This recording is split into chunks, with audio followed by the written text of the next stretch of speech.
কি করেছো? কি খাবো গাইস? আমাদের আজকে মিট শেষ।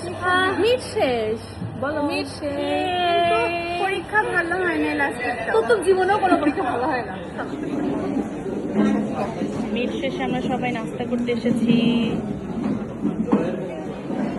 এই যে আমাদের এক বালিকা যে বৈশাখী শাড়ি টাড়ি কিনে এখন আজকে টানটোপলা নিয়ে এসেছে। সে আজকে চলে যাবে। কেন চলে যাচ্ছ সুমি তুমি? কারণ আমার মন ভালো না তাই। আর গাইস প্লিজ কমেন্ট করো ও যেন বৈশাখীতে থেকে যায়। আমরা এখানে এখন চা খেতে এসেছি গাইস। সুবার টাকার চা, সুবার জরিমানার টাকার চা।